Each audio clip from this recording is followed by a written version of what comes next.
You are looking at Julian's pronunciation guide, where we look at how to pronounce better some of the most mispronounced words in the world, like this other curious word. But how do you say what you're looking for today? Let's learn how to pronounce this word correctly in English. And yes, there are different pronunciations indeed. Two different ways of pronouncing it. Now, British English pronunciation, the way it's usually pronounced more often in the UK.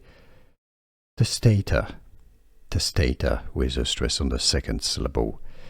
Now, in the US, it's more commonly pronounced as testator with a stress on the first syllable. Testator. So you have two different ways. Either you stress the first syllable or the second syllable. Both pronunciations are used and are correct.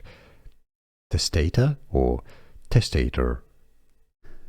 Here are more videos on how to pronounce more confusing words and names too many mispronounced. Like this video if you found it useful. I appreciate your support. I'll see you soon and thanks for watching.